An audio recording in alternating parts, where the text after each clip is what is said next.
केवल उत्तर प्रदेश का ही नहीं, पूरे देश का मुद्दा बना हुआ है राम मंदिर चंदा चोर। पूरा एक गड़बड़ झला हुआ है, उससे निश्चित रूप से एक डेंट बीजेपी की हिंदुत्व की राजनीति को लगा है। ये तो वही हो गया कि कोई थानेदार जो है वो कहते कि भाई मैं थानेदार तो हूँ लेकिन मैं थाना नहीं जाता। मान लीजिए कह सकते थे वो तो चंपत राय जी ने सब कुछ अपने हाथ में रखा, तो तत्काल इस्तीफा देना चाहिए था कोषाध्यक्ष पद से कि जब मुझे काम ही नहीं दिया मैं क्यों कोषाध्यक्ष। आप पद पे बने रहे, कोषाध्यक्ष भी रहे आप, और आप कह रहे मैं तो जाता नहीं। तो भाई मेरी बात मेरे गले तो नहीं उतरती। इतना भारतीय जनता पार्टी को डेंट लगेगा इस योगी आदित्यनाथ ने थोड़ा इस बात को समझ लिया है। अच्छी मुद्दा चुनाव में असर डालते तो वो समझ रहे हैं इस बात को कि इस मुद्दे को हैंडल नहीं किया गया तो नुकसान कर सकता है। अखिलेश जी उस हौसले से लबरेज है, उनका जो कार्यकर्ता है वो भी उत्साहित है, लेकिन भारतीय जनता पार्टी ऐसी पार्टी है कि जो आखिरी बॉल तक बैटिंग करती है। अब मुझे लगता है अखिलेश जी को थोड़ा सा लोगों के बीच जाना चाहिए जो उनके पिताजी किया करते थे। मायावती कहते हैं कि अगर ग्राउंड पे पूरी तरह से 100% तरीके से अगर एक्टिव हो जाए तो उत्तर प्रदेश की तस्वीर बदल सकती है, बड़ा खेल हो सकता है उत्तर प्रदेश की राजनीति में। मुझे लगता है Mayawati has lost the ground. मान लीजिए मायावती कुछ 30-40 सीटें ले आती है और किसी को जरूरत पड़ती है, या मान लीजिए मैं सीधे बोलता हूँ बीजेपी को जरूरत पड़ती है, तो आपको लगता है कि गठबंधन हो जाएगा और सरकार बन जाएगी? हाँ, बीजेपी को कोई दिक्कत नहीं, और बीएसपी को भी कोई दिक्कत नहीं। बीएसपी 3 बार बना चुकी है। एक और हाइपोथेटिकल सवाल, तब मायावती मुख्यमंत्री से नीचे मानेंगे नहीं? बीजेपी बना देगी मुख्यमंत्री, बीजेपी मुख्यमंत्री बना देगी अगर ऐसी स्थिति आती है? बिल्कुल बना देगी। उनको तो ये फायदा ये होगा कि राष्ट्रीय स्तर पर दलितों का एक बड़ा समर्थन उनको मिलेगा, तो उनको फायदे का सौदा होगा। मायावती जी के पास उत्तर प्रदेश में वोट भले घटा हुआ, लेकिन राष्ट्रीय स्तर पर उनकी आज भी सबसे बड़े दलित नेता भी है। ठीक बात। 2024 के लोकसभा चुनाव के दौरान जनवरी में सोनिया गांधी ने सीधे ऑफर दिया था भाई मायावती जी को कि आप इंडिया गठबंधन में आपको प्राइम मिनिस्टर का नहीं डिक्लेयर कर दें। मायावती जी ने सोचा, उसके बाद नहीं आई। फिर मैं कहूंगा कि राहुल गांधी ने अपने को बहुत चेंज किया है। भारत जोड़ो वाली दोनों कवर की। हाँ। मैं तो वहाँ भी गया था, मणिपुर भी गया था, पूरा कवर करते हुए आसाम तक आया था। वो मेहनत राहुल गांधी की दिखी है, और सही को सही, गलत को गलत कहने में मुझे कोई गुरेज नहीं है। वो मैंने जो आंखों से देखा है, रिपोर्ट किया है, उसी का नतीजा था 99 सीटें लोकसभा में। कुछ लोग कहते हैं कि अगर उत्तर प्रदेश में योगी आदित्यनाथ का चेहरे पर अगर चुनाव न लड़ा गया तो बीजेपी चुनाव हार भी सकती है। योगी जी इस वक्त दुधारी तलवार कह लीजिए या गुड़ भरा हंसिया कह लीजिए, हमारे गाँव देहात में कहावत है ना कि न उगलते बने निगलते बने दिल्ली वालों के लिए।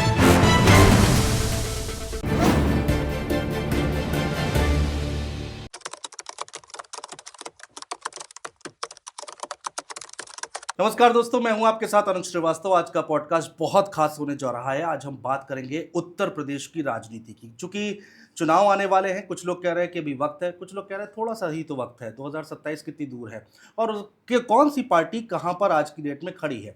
भारतीय जनता पार्टी की बात करेंगे, अखिलेश यादव की बात करेंगे, कांग्रेस पार्टी की बात करेंगे, मायावती जी की बात करेंगे। सारे टॉपिक हम यहाँ पर कवर करने की कोशिश करेंगे, और बहुत खास मेहमान इस वक्त हमारे साथ स्टूडियो में मौजूद है।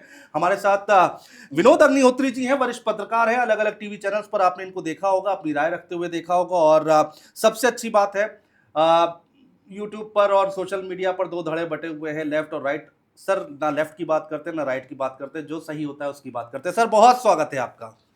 नमस्ते अनुज जी, धन्यवाद अपने कार्यक्रम में बुलाने के लिए। इसी बहाने आपके कार्यक्रम के दर्शकों से मैं रूबरू हूँगा जी। तो आपने कहा कि न लेफ्ट की बात करते हैं ना राइट की बात करते हैं। देखो क्या है, मेरे हिसाब से जर्नलिज्म जो है, जो पत्रकारिता क्या है, आमतौर पर लोग कहते हैं पत्रकार निष्पक्ष होता है, कभी कहते हैं पत्रकार तटस्थ होता है। मेरा मानना है पत्रकार न निष्पक्ष होता न तटस्थ होता है, उसका पक्ष भी होता है, उसकी प्रतिबद्धता भी होती है, उसकी एक पक्षधरिता भी होती है, लेकिन वो तथ्य और सत्य के साथ होता है।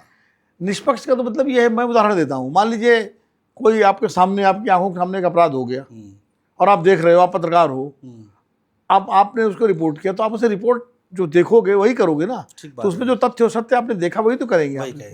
अब आप उसमें ये तो नहीं कर सकते कि जो पता लगा गलत है, आप देख रहे हो गलत, फिर भी आपको नहीं संदेह का लाभ दे। तो ये मेरा कहने का मतलब है। तो और दूसरा जो है मध्यम मार्ग जो है, संतुलित मार्ग जो कहते हैं, मध्यम मार्ग तो थोड़ा हो जाए, ये भगवान बुद्ध का रास्ता है जी।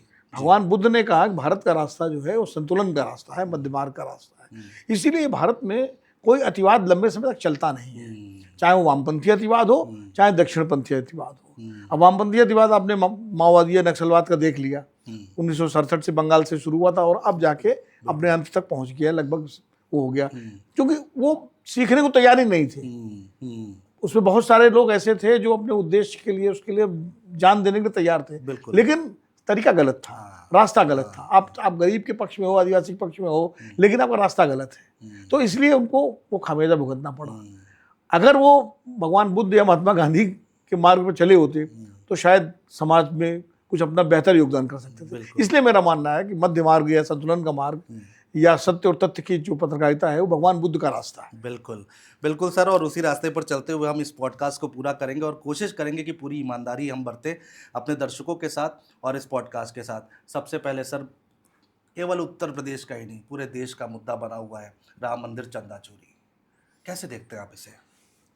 देखिए, राम मंदिर अब चंदा चोरी, चढ़ावा चोरी, दान चोरी जो भी कहें, वो निश्चित रूप से बहुत बेहद संवेदनशील मुद्दा है। भारतीय जनता पार्टी और पूरा संघ परिवार, उसकी जो विकास यात्रा थी, उसके हिंदुत्व की जो राजनीति है जो आज परवान पे है, वो परवान चढ़ी राम मंदिर आंदोलन से। देखिए 1983 में इस आंदोलन में विश्व हिंदू परिषद और आरएसएस शामिल होता है जी। उसके पहले ना आरएसएस में शामिल था ना जनसंघ शामिल था जी। 83 के बाद 1989 में भारतीय जनता पार्टी शामिल होती है इसमें, इसको अपने एजेंडे में लेती है और तब से लगातार ये मुद्दा उसका अपना मुद्दा बन गया और भाजपा ने, संघ परिवार ने अपने को एक तरह से इस मुद्दे का पर्याय बना लिया। बिल्कुल बिल्कुल। और वो राम भक्त अपने को सारी चीजें, अब जब उन्हीं के नेतृत्व में, उन्हीं की सरकार उत्तर प्रदेश में, उनकी सरकार देश में, उनकी नगर पालिका, नगर निगम अयोध्या फैजाबाद में, यानी ट्रिपल इंजन और ट्रस्ट में भी उन्हीं के लोग, ठीक बात है, सारे लोग, ठीक बात है। उसके बाद इतने बड़े स्तर पर अगर चढ़ावा की चोरी है, उसमें गड़बड़ी हुई है, तो जनता के लिए मुद्दा तो है ही और जनता के लिए शॉकिंग भी है। शॉकिंग इसलिए, आहत तो होना स्वाभाविक है क्योंकि राम आराध्य हैं, हिंदू आस्था से जुड़े हुए हैं, बल्कि मैं तो इसको हिंदू आस्था से आगे देखता हूँ। मैं तो मानता हूँ कि भारतीय जो मानस है उसकी आध्यात्मिक चेतना है राम और कृष्ण। ठीक बात है। डॉक्टर राम मनोहर लोहिया ने तो बाकायदा राम और कृष्ण पर लिखा है, उन्होंने राम कृष्ण शिव पर उन्होंने इसी पर लिखा है कि उनको आप इतिहास माने, उनको आप ईश्वर माने, उनको आप कुछ ही माने, बट वो हमारी चेतना के प्रतीक हैं। तो इसलिए ये मुद्दा जो है बहुत गंभीर है और मुझे लगता है कि इस मामले में, ठीक है, एसआईटी की जांच हो गई, अब एसआईटी पर अलग मेरा अपना विचार है, लेकिन चलिए जो भी है, उसके बाद पुलिस में एफआईआर हुई, तो जो सारी प्रक्रिया हुई है उसमें जितना डिले टैक्टिक्स अपनाई गई, चीजें बहुत पहले तो बिल्कुल मना किया गया, कुछ नहीं हुआ है, फिर वो पता लगा 5 जून को जाके जो है वो बरामदगी हो जाती है, लेकिन वो बरामदगी दिखाई जाती है 27 तारीख को। तो ये सब, इसके बाद फिर एसआईटी बनती है, वो एसआईटी बिना एफआईआर के बन जाती है, जबकि एसआईटी के लिए पहली शर्त है कि एफआईआर होना, तो इसलिए वो एसआईटी है कि इंक्वायरी कमेटी है, क्या है। उसके बाद एफआईआर एसआईटी नहीं करती है, एफआईआर ट्रस्ट करता है। उसके बाद उस एफआईआर में सिर्फ वो 8 लोग होते हैं जिनको एग्जीक्यूटर माना जाता है, लेकिन उनके पीछे कौन है, क्या वो 8 लोगों की इतनी हिम्मत हो गई कि इतना बड़ा कांड कर सके? ठीक है। फिर जो आरोप लगे, महिपाल सिंह ने जो लगाए, जो रजनीश सिंह ने लगाए, जो वर्मा जो है, जो इंजीनियर थे, उन्होंने 40% कमीशन की बात की, या जमीनों के घोटाले की बात हुई जो संजय सिंह ने सारे कहा, तो इन सब को लेकर के जो पूरा एक गड़बड़ झला हुआ है, उससे निश्चित रूप से एक डेंट बीजेपी की हिंदुत्व की राजनीति को लगा है, हिंदुत्व की राजनीति को लगा है, क्योंकि हिंदुत्व उनका सबसे कोर मुद्दा है। और हिंदुत्व की पिच पर ही जब ये घटना हो गई और लंबे समय, मतलब काफी समय तक संघ की तरफ से कोई बयान नहीं आया जी। संघ ने बहुत ढीला ढाला बयान बहुत बाद में दिया, तो विपक्ष इसका फायदा उठाने की कोशिश करेगा। इसी पर आ रहा था, भारतीय जनता पार्टी हिंदू और हिंदुत्व की लड़ाई लड़ती आई है, हमने देखा है। और आज की डेट में अगर राम मंदिर में ही चंदा चोरी के आरोप लगेंगे तो ना उत्तर प्रदेश से कोई बड़ा नेता सामने आ रहा है, इस पर कोई प्रमुखता से इस पर जवाब दे रहा है, ना केंद्र की राजनीति से, केंद्र से निकलकर कोई आ रहा है, दिल्ली से आ रहा है। तो ये अब तक चुप्पी जो साधी गई है, डिले हो रहा है। हमने देखा है सर, इतिहास में छोटी छोटी बातों पर मंत्रियों का इस्तीफा हो जाता था। बिल्कुल। आज अकाउंटेबिलिटी क्या खत्म हो गई है? देखिए, इस्तीफे की जो बात है, यूपीए सरकार में बहुत सारे इस्तीफे हुए जी, हुए। उसके पहले जब अटल जी की सरकार थी तब भी इस्तीफे हुए। हवाला में अडवाणी जी ने इस्तीफा दिया था, उसके बाद लड़ी लग गई थी इस्तीफों की।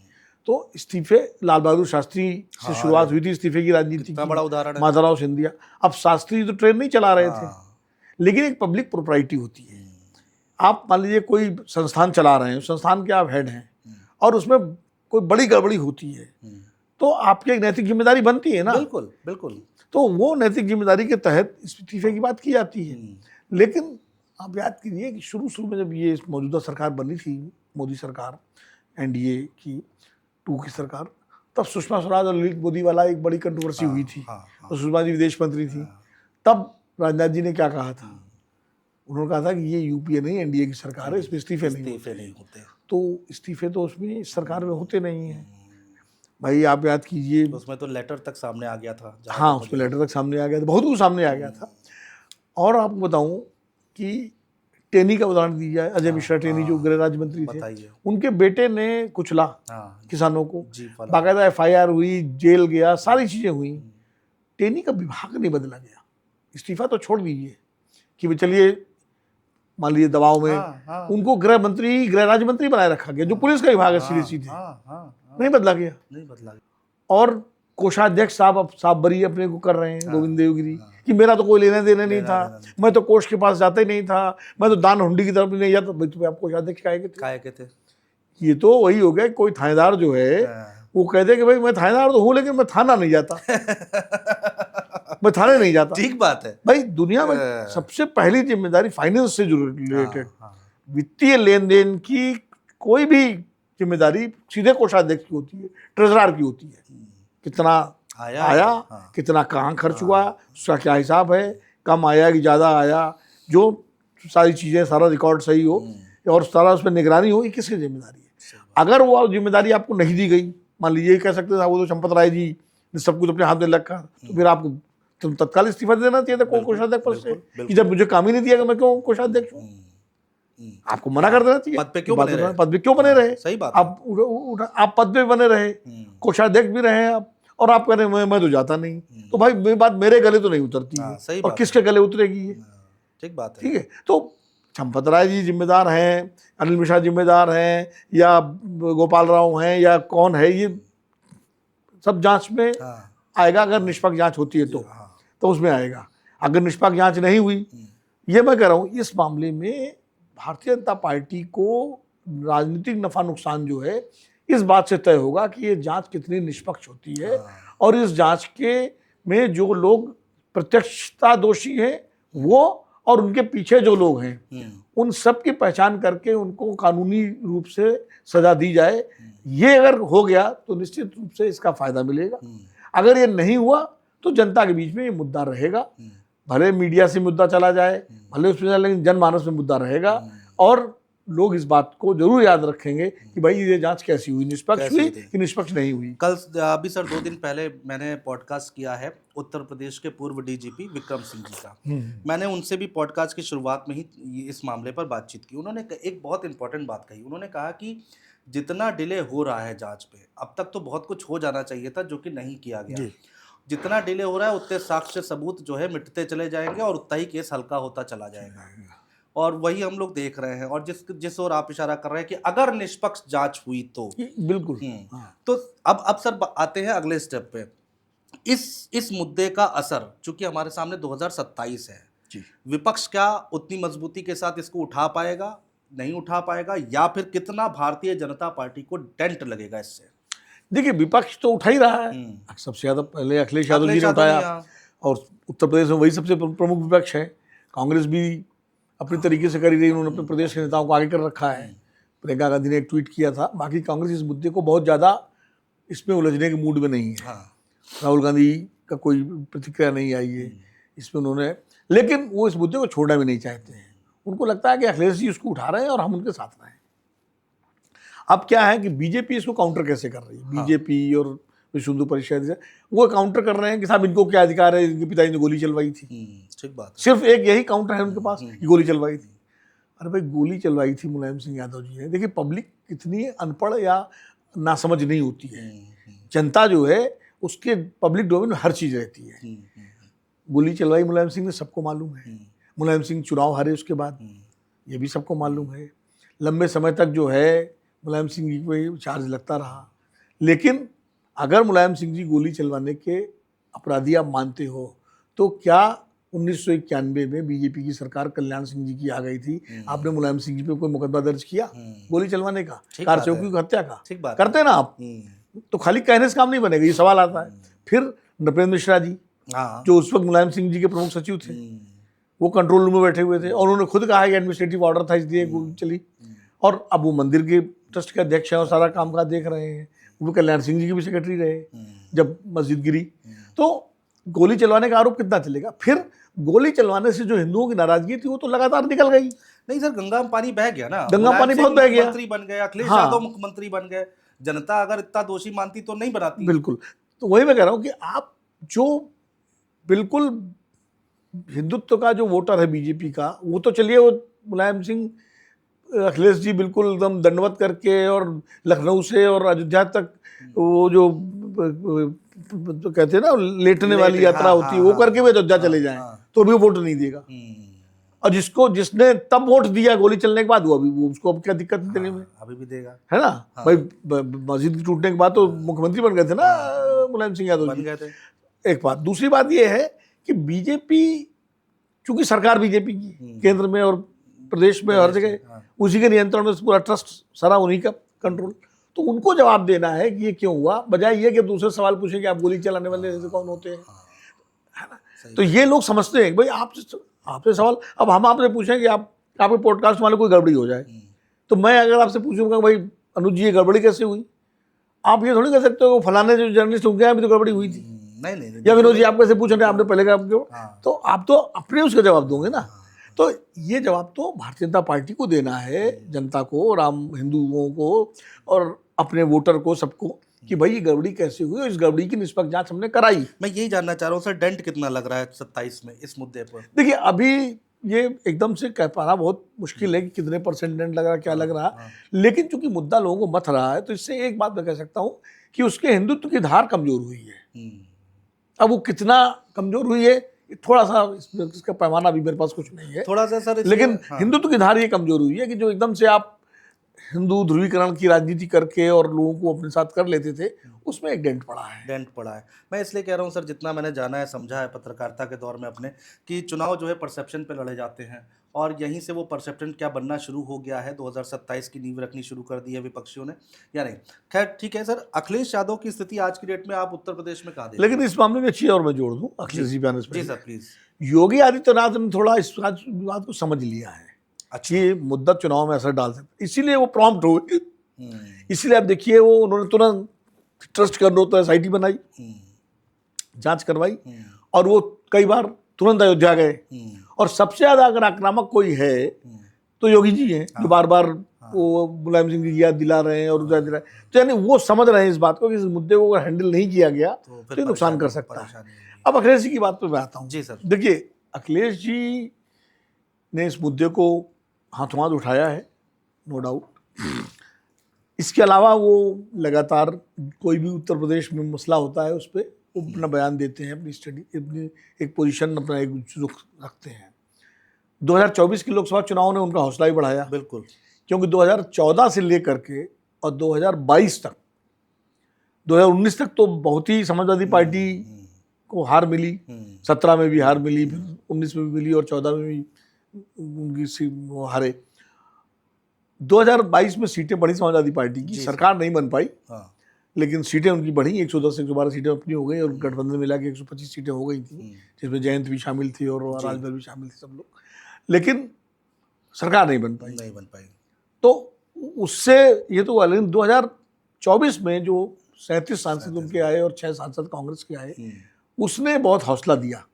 और PDA का उनका जो नारा है और जो उनका स्लोगन है, फार्मूला है, वो हिट होता दिखाई पड़ा। तो अखिलेश जी उस हौसले से लबरेज है, उनका जो कार्यकर्ता है वो भी उत्साहित है जी। लेकिन भारतीय जनता पार्टी ऐसी पार्टी है कि जो आखिरी बॉल तक बैटिंग करती है। किसी भी मामले में चूक हो जाए, और 2024 में जो चूक हुई बीजेपी से, उसने उससे बहुत सबक लिया है। भारतीय जनता पार्टी अपनी हार से, अपनी चूक से सबक लेती है। खास करके ये नरेंद्र मोदी और अमित शाह के नेतृत्व वाली जो पार्टी है, अडवाणी और अटल जी के नेतृत्व वाली पार्टी तो सबक नहीं लेती थी, ये पार्टी सबक लेती है। 2024 की चूक से सबक लिया, हरियाणा जीते, महाराष्ट्र जीते, जम्मू कश्मीर भी अच्छा प्रदर्शन किया, फिर बिहार जीते, दिल्ली जीते, बंगाल जीते, सही बात है। लगातार, एक झारखंड छोड़ करके। हाँ तो वो सबक लिया उन्होंने। अब ठीक है, उस पर आरोप भी कई सारे हैं, SIR भी है, भी है वो, लेकिन नेट रिजल्ट ये चुनाव जीते, जीत गए। तो सबक वो लेती, इसलिए उसको कमतर करके नहीं आंकना चाहिए। अब मुझे लगता है अखिलेश जी को थोड़ा सा लोगों के बीच जाना चाहिए, हाँ, ग्राउंड पे उतरना चाहिए, जो उनके पिताजी किया करते थे। क्योंकि मैंने मुलायम सिंह जी के साथ बहुत रिपोर्टिंग की है। अच्छा, समझे? सुनेंगे सर, आज हमारे पास बहुत समय है, हम वो वो उससे भी सुनेंगे। मैंने उनको एज ए जर्नलिस्ट बहुत कवर किया है, अच्छा, और मेरे बहुत अच्छे उनसे रिश्ते थे। अखिलेश जी भी जानते हैं इस बात को। तो मुलायम सिंह जी कभी घर नहीं बैठते थे, यही ताकत थी उनकी, जिसने उनको इटावा से शुरू करके और पूरे प्रदेश का और फिर देश का नेता बनाया। ठीक बात है। तो वो मुलायम सिंह जी जब 1990 में 89 में चीफ मिनिस्टर बने, वो जी VP सिंह जब प्राइम मिनिस्टर बने, जी और 90 में गोली चलवाई जी। कार सेवकों पर। 91 का चुनाव बुरी तरह हारे, समाजवादी जनता पार्टी थी उस वक्त, चंद्रशेखर जी की, और मेरी उनसे चुनाव से पहले भेंट हुई। वो बड़ी रैली से आ रहे थे वो, तो बोले कितनी सीटें आएंगी मेरी। मैंने कहा आप बताइए। बोले सरकार बन रही है। मैंने कहा आपकी 40 से ज़्यादा सीटें नहीं आएंगी। 91 में विधानसभा चुनाव। अच्छा, आपने कहा 40 से नहीं। हाँ ठीक है। तो नाराज हुए मेरे को। नाराज मतलब वो नाराजगी एक हाँ, बड़े की होती है। हाँ। मुझे वो बहुत स्नेह करते थे। आप इस तरह की बात कैसे कर रहे हैं, ये बात तो बीजेपी वाले करते हैं। तो हमने कहा बीजेपी वाली बात नहीं कर रहा हूँ मैं, जो ग्राउंड पे देख रहा हूँ उस हिसाब से आपकी सरकार नहीं बन रही है, आपकी मैक्सिमम 40 सीटें आएंगी। बोले कैसे? हमने कहा आपसे हिंदू भी नाराज है, मुसलमान भी नाराज है। हिंदू नाराज है आपने गोली चलवाई, मुसलमान नाराज है कि आपने VP सिंह सरकार गिरवाई। बोले नहीं, मैं बिजनौर गया था, कितनी बड़ी रैली हुई, बरेली गया था, इतनी बड़ी रैली हुई, वहाँ 2-3 रैलियाँ गिराई। तो मैंने कहा रैली तो किसी भी सरकारी पार्टी की जो सत्ता में होती है, उसकी रैली तो DM SP और RTO करवाते हैं। ठीक बात है, यही मैंने कहा। ठीक बात है। और उस समय मेरे साथ वहीं कमरे, UP निवासी कमरे में रामगोपाल जी बैठे हुए थे, और एक अमिताभ आधार जी जो समाजवादी पार्टी के अच्छा। वो भी बैठे हुए थे। अच्छा। तो बोले चुनाव बाद बात करूंगा आपसे। मैंने कहा संगीता जी आपकी इच्छा है। फिर थोड़ा उनको अच्छा नहीं लगा। फिर सीटें आई 37 से 38 सीटें आई समाजवादी जनता पार्टी की। लेकिन मुलायम सिंह जी डिमोरलाइज नहीं हुए। उन्होंने मुझे बुलाया चुनाव हारने के बाद, दिल्ली के सम्राट होटल में आके रुके थे। उनका टेलीफोन करके उन्होंने मुझे बुलवाया, मेरे साथ नाश्ता किया, और नाश्ता करने के बाद उन्होंने कहा कि एक अकेले आप थे जिन्होंने सही पिक्चर दी थी, बाकी लोगों ने सबने गलत बताया। मेरी पार्टी के लोगों ने भी गलत बताया, मेरे अफसरों ने भी गलत बताया, आपने सही कहा था 40 सीटें आई। तो नेताजी, मैं तो छोटा पत्रकार हूँ और आप इतने बड़े नेता हैं, मुख्यमंत्री आप थे उस समय, लेकिन मेरे मन में आया, मैंने कह दिया। बोले नहीं नहीं बिल्कुल ठीक। और उसके बाद वो मुझे बहुत मेरी बात का वजन देते। जब भी मैं कोई बात बताता था तो उसको वो गंभीरता से लेते थे। ये उनके, तो मैं कह रहा था कि वो रुके नहीं उसके बाद। आप ये कह रहे हैं कि मुलायम सिंह यादव जी से, जो अब नहीं है इस दुनिया में, उनसे अखिलेश यादव को सीखने की जरूरत है आज की डेट में। जिस हिसाब से वो राजनीति करते थे उसी ट्रैक पे चलने की जरूरत है। क्योंकि अब जिनसे लड़ाई है वो ज्यादा ताकतवर लोग हैं। नेताजी मुलायम सिंह जी की लड़ाई BSP से थी। मुलायम सिंह की लड़ाई उस BJP से थी जिसके नेता अटल बिहारी आडवाणी जी थे। जहाँ थोड़ा लोकलाज और कुछ चीजें बाकी थी। अब जिस पार्टी जो BJP से लड़ाई है, वो BJP, आपने देखा बंगाल में क्या हुआ, ममता बनर्जी का क्या हाल हुआ। No doubt. अब देखिए बिहार में आज RJD कहाँ है। और तो इसलिए अखिलेश जी को अब ग्राउंड पर, अब हालांकि समय, चुनाव फरवरी मार्च में होने हैं, शेड्यूल्ड है, अगर हो सकता है पहले भी हो जाए, जैसे चर्चा हो रही दिसंबर में हो सकते हैं, जब भी हो। अब उसके बाद 4-5 महीने का समय, भी बारिश चल रही है। अभी तो वैसे ही पूर्वांचल वगैरह में काफ़ी बाढ़ की स्थिति बन जाती है, हालांकि अभी तो नहीं बनी, लेकिन तो उनके पास अगस्त के बाद 3-4 महीने का ही समय, वो जनता के बीच में उनको निकलना चाहिए। नेताजी मुलायम सिंह जी चुनाव हारने के 6 महीने के बाद वो 5 साल का समय पूरा पब्लिक के बीच ही बिताते थे। वही मैं कह रहा हूँ, 91 का चुनाव हारे, हारने के बाद कुछ समय उन्होंने वो किया, कुछ उसके बाद निकल गए पब्लिक के बीच में। मुझे याद है कार से वो लखनऊ से पूरा गोरखपुर तक, वहाँ से झांसी, कार से दौरा। और उस समय तो बड़ा कठिन होता था। क्या सड़कें थी उस समय, कुछ नहीं था, क्या सड़कें होती थी। और रास्ते में कार्यकर्ताओं को संबोधित करते हुए। और उसके बाद नतीजा क्या हुआ कि बाई इलेक्शन हुए। उस समय बाई इलेक्शन में समाजवादी पार्टी का प्रदर्शन बहुत अच्छा रहा।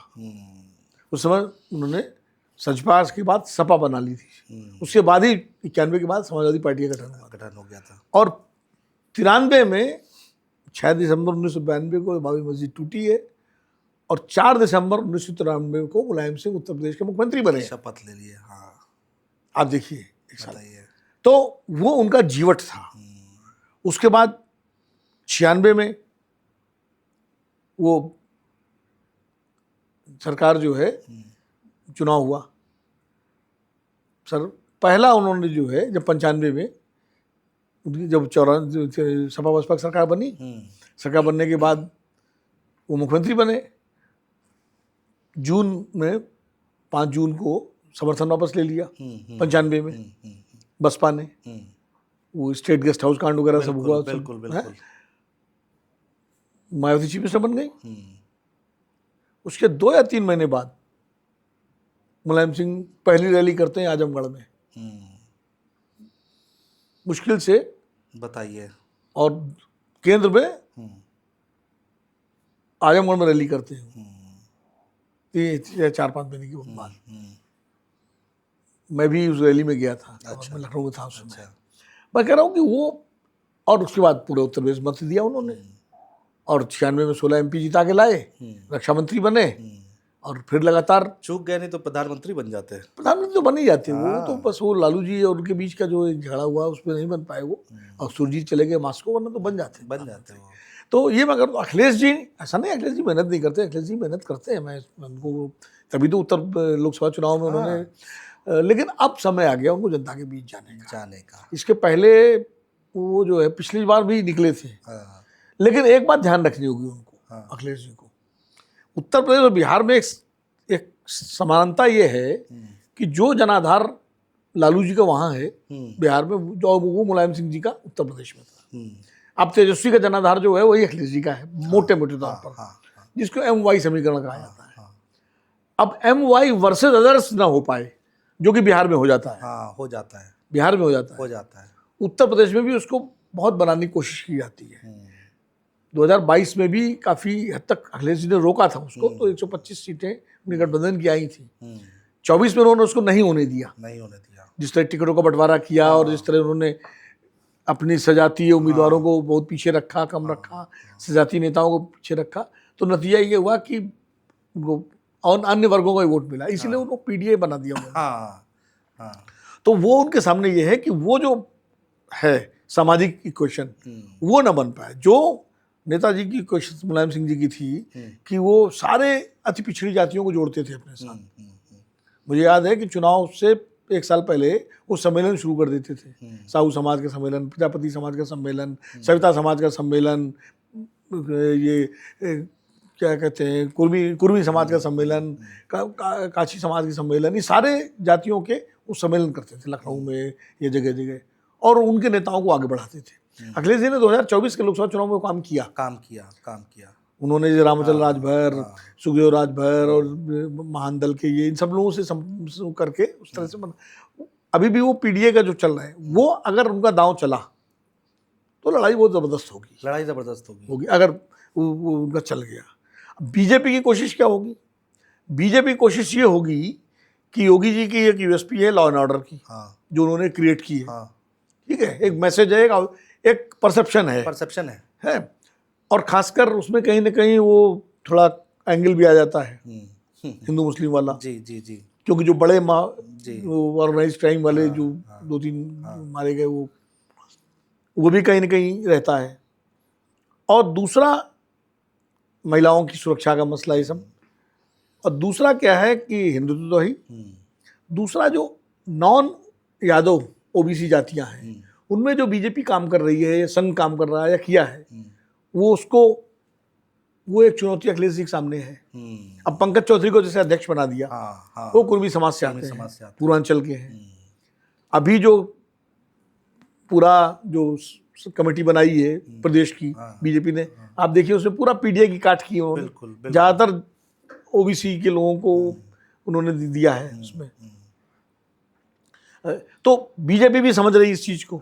मुख्यमंत्री अपर कास्ट, सन्यासी, साधु, और साथ में अध्यक्ष OBC, और दूसरे ओबीसी को जोड़े, तो वो बीजेपी उस तरीके से उस पीडीए की काट की तैयारी कर रही है। वो भले पीडीए को खारिज कर लें, पीडीए को बयानों में खारिज कर सकते हैं, व्यवहार में वो पीडीए से परेशान है, इसलिए वो पीडीए की काट के लिए हर तरह की कोशिश कर रहे हैं। तो ये भी अखिलेश जी को देखना है कि वो कैसे बीजेपी के वोट में सेंधमारी कर सकते हैं और कैसे जो ओबीसी वोट है और जो अति दलित वोट है, दलित वोटों का एक बड़ा मसला है, वो किधर जाएगा। बीएसपी उसकी दावेदार है, लेकिन जिस तरह मायावती जी राजनीति कर रही हैं, कभी इधर कभी उधर, और वो एक मैसेज चला गया है पूरी तरह से वो बीजेपी की मदद करती हैं हर मौके पर, तो कहीं ना कहीं दलितों में जो अम्बेडकराइट तबका है, जो हार्डकोर अम्बेडकराइट तबका है, उसके अंदर एक असहजता है, क्योंकि उसको तो घुट्टी पिलाई थी काशीराम जी ने, एंटी बीजेपी, एंटी वो है मनुवाद, वो असहज है। ठीक है, जब आप सीएम बनती हो और आपको बीजेपी सपोर्ट करती है तो उसको नहीं अखरता भी, सरकार तो हमारे पास है ना, लेकिन जब आप सत्ता में नहीं हो तब आप उसकी भाषा बोलती हो बीजेपी की, तो फिर वो उसको अखरता है। लेकिन सर मायावती कहते हैं कि अगर ग्राउंड पे पूरी तरह से 100% तरीके से अगर एक्टिव हो जाए तो उत्तर प्रदेश की तस्वीर बदल सकती है, बड़ा खेल हो सकता है उत्तर प्रदेश की राजनीति में। मुझे लगता है Mayawati has lost the ground, मुझे लगता है। अच्छा, कारण उसका ये है कि मायावती जी एक उम्मीद थी बहुजन समाज के बीच में, जब वो चीफ मिनिस्टर पहली बार बनी थी, और काशीराम जी जब थे, तो एक उम्मीद थी, और उस उम्मीद का उनको फायदा मिला कि भाई उत्तर प्रदेश की 4 बार चीफ मिनिस्टर बनी, एक बार तो पूर्णकालिक पूरी बनी, समर्थन मिला, लेकिन उसको सहेज नहीं पाई, उस राजनीतिक पूंजी को जो 2007 में उनको मिली थी उत्तर प्रदेश में, उस राजनीतिक पूंजी को सहेज नहीं पाई। काशीराम जी ने जो पूंजी उनके तैयार की थी उसको सहेज नहीं पाई। तमाम सारे उनके जो लॉयलिस्ट लीडर थे, जो मूवमेंट के लोग थे, वो छोड़ के चले गए, और वो घर से निकलती नहीं है। एक रैली लखनऊ में कर ली, ठीक है, उतना तो आपकी सरकार रही है, उतने लोग तो आ ही जाएंगे, 1 लाख 1.5 लाख 2 लाख लोग, तो रैली आप कुछ भी करें, लेकिन जो एक बहुजन समाज के बीच में ये था कि मायावती जी को लेकर के वो उम्मीद उन लोगों की टूटी है, इसीलिए वो वोट आज चौराहे पर खड़ा है।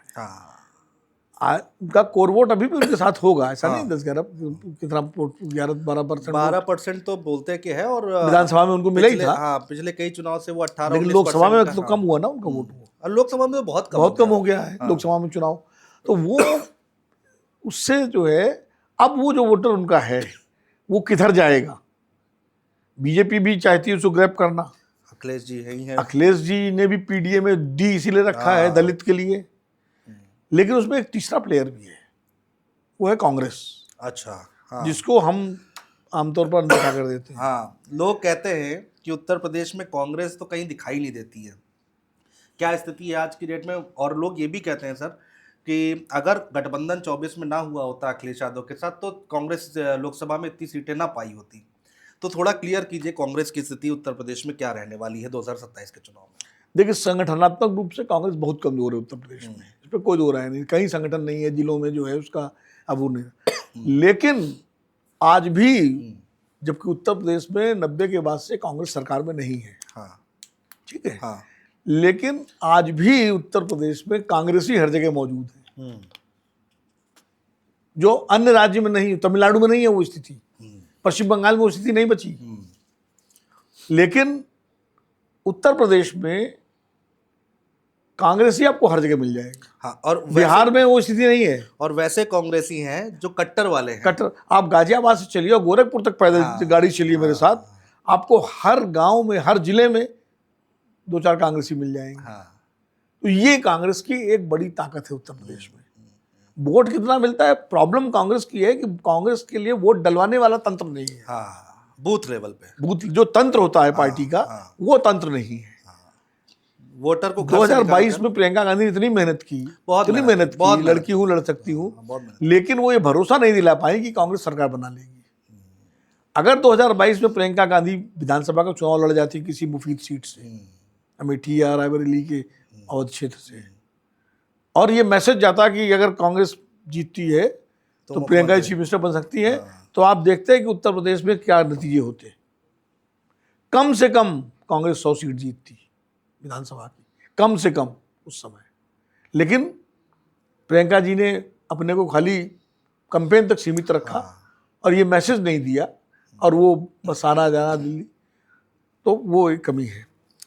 दूसरी बात ये है, जो कांग्रेस, जैसे लोकसभा चुनाव आपने बात की, लोकसभा चुनाव में अगर कांग्रेस गठबंधन नहीं करती तो 37 सीटें नहीं आती, निश्चित रूप से नहीं आती, लेकिन तब समाजवादी पार्टी की भी 37 सीटें नहीं आती।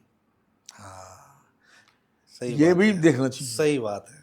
2 वोटर ऐसे हैं, 2 समूह। हाँ, एक वोटर तो ऐसा है जो समाजवादी पार्टी का कोर वोट है और कांग्रेस का भी है, वो है मुस्लिम। वो कंसोलिडेट हो गया पूरा का वो पूरा आ गया का पूरा पूरा। हाँ, पूरा। ठीक है।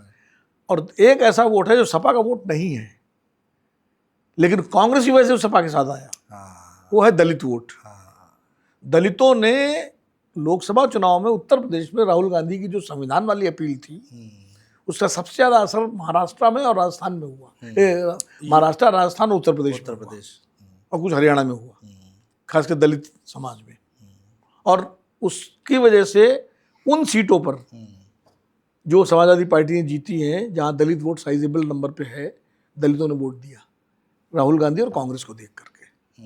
इसलिए कांग्रेस ने एक दलित नेता राजेंद्र पाल गौतम को उत्तर प्रदेश का प्रभारी बनाया है अभी हाल में ही, अविनाश पांडे को हटा के। बिल्कुल बिल्कुल बिल्कुल। अविनाश पांडे उनके बड़े टेस्टेड नेता हैं, पार्टी के बड़े लॉयलिस्ट हैं, लोकसभा चुनाव से पहले वही थे प्रभारी। अच्छे नतीजे भी दिए उन्होंने जैसे दे सकते थे, अच्छा काम भी किया, संगठन के आदमी थे, ब्राह्मण हैं। लेकिन उनको बदल करके राजेंद्र पाल गौतम, जो 3 साल पहले पार्टी में आए हैं, उनको बना दिया। उनको पहले एससी कमेटी का चेयरमैन बनाया, सेल का, माने उस डिपार्टमेंट का, और अब उत्तर प्रदेश प्रभारी बना दिया। क्यों? क्योंकि राजेंद्र पाल गौतम पुराने अम्बेडकराइट थे, बीएसपी में थे, काशीराम जी और मायावती जी की पॉलिटिक्स को समझते हैं। फिर दिल्ली में आम आदमी पार्टी में वो मंत्री रहे। फिर अंबेडकर बाबा साहब के जो 22 प्रण थे, संकल्प थे, उन्हीं के मुद्दे पर उनका आम आदमी पार्टी से विवाद हुआ और वो छोड़ के अलग हुए और कांग्रेस में आए। एससी सेल में बड़ा काम कर रहे हैं। राहुल गांधी उन पर बड़ा भरोसा कर रहे हैं, और राहुल गांधी ने उनको ये मौका दिया है कि भाई आप उत्तर प्रदेश में दलितों को जो है पूरी तरह से कांग्रेस के साथ कंसोलिडेट करिए। क्योंकि बीएसपी का जो वोटर है वो उसको अगर अल्टरनेटिव कांग्रेस में मिलता है तो वो कांग्रेस में तरफ लौट सकता है। अब सर एक और इसमें से तो ये मैं कह रहा था कि इसलिए जो दलित वोटर है, मायावती जी को भले वो अति आत्मविश्वास में हो, लेकिन जो दलित समुदाय है उनमें कौन कौन है? उनमें जाटव हैं, पासी हैं, कोयरी हैं, धोबी हैं, ये सारे समाज के लोग हैं जो उत्तर प्रदेश में हैं, वाल्मीकि हैं। तो इनको सबको एड्रेस करने के लिए ही राजेंद्र पाल गौतम को लगाया गया है। अगर गौतम जी इनमें लोगों को मैसेज दे पाते हैं तो वो एक अलग गेम चेंजर साबित हो सकता है कांग्रेस और समाजवादी पार्टी के गठबंधन के लिए। मैं आपकी बात को आगे बढ़ाता हूँ। मैंने ओपी राजभर का इंटरव्यू किया लखनऊ जाकर, तो उन्होंने कहा कि अगर बीएसपी, कांग्रेस और ओवैसी एक साथ आ जाए तो ये तो अपना मुख्यमंत्री बना लेंगे उत्तर प्रदेश में, जबकि वो खुद मंत्री हैं सरकार में, और इस तरह के उन्होंने बातें बोली, इस तरह का बयान दिया। कुछ इसमें दम लगता है या खोखली बातें हैं? देखिए, राजभर जी कंफ्यूज करना चाहते हैं। अच्छा। राजभर की अखिलेश जी से खुंदक है, निजी खुंदक है। क्योंकि 2022 के चुनाव में उनका गठबंधन हुआ था, उस गठबंधन के बाद जो नतीजे आए उसके बाद उनकी खुंदक, वो चाहते हैं किसी तरह कांग्रेस और समाजवादी पार्टी का गठबंधन ना हो, इसलिए वो इस तरह की थ्योरी देते हैं कि बसपा, ओवैसी और कांग्रेस गठबंधन कर लें तो अपना मुख्यमंत्री बना सकते हैं। सवाल क्या है कि क्या होगा, कैसे मुख्यमंत्री बनेगा? मुस्लिम डिवाइड हो जाएगा। हाँ, सपा कांग्रेस, इधर बीएसपी बीएसपी ओवैसी आ जाएंगे तो इधर हो जाएगा। हाँ, अपर कास्ट जो है वो बीजेपी को छोड़ेगा नहीं नहीं आसानी से। हाँ। समझे? और मायावती जी खुद मुख्यमंत्री से नीचे समझौता करेंगी नहीं। ठीक है, तो मायावती जी मुख्यमंत्री, और मायावती जी का क्या भरोसा है? मायावती जी चुनाव के बाद किधर चल दें? भाई उतनी बार कम से कम अखिलेश के साथ ये तो नहीं है ना कि वो रहेंगे तो इधर ही रहेंगे, अब कहाँ जाएंगे? तो वो इसलिए कांग्रेस ऐसा क्यों करेगी? राजभर साहब ने अपने क्यों नहीं जोड़ा कि हम उस गठबंधन हम भी शामिल हो जाएं? तो फिर तो दिल्ली में भी प्रधानमंत्री बन जाएगा कांग्रेस।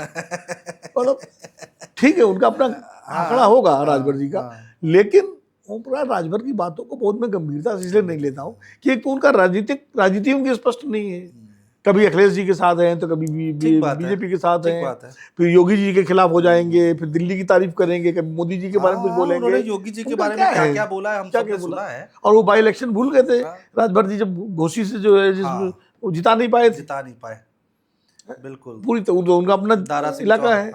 हाँ। तो इसलिए राजभर जी, हाँ, कोई बड़ा नेता बोले इस बात को तो अच्छा सर, मुझे एक थोड़ा हाइपोथेटिकल सवाल है मेरा। अगर मान लीजिए किसी भी पार्टी को बहुमत नहीं मिलता है, मैं पहले ही क्लियर कर रहा हूँ, हाइपोथेटिकल है। नहीं, हम तो बात, जवाब, हमको पॉलिटिकल पार्टी नेता थोड़ी है, हम लोग तो बात कर ही सकते हैं इस पे।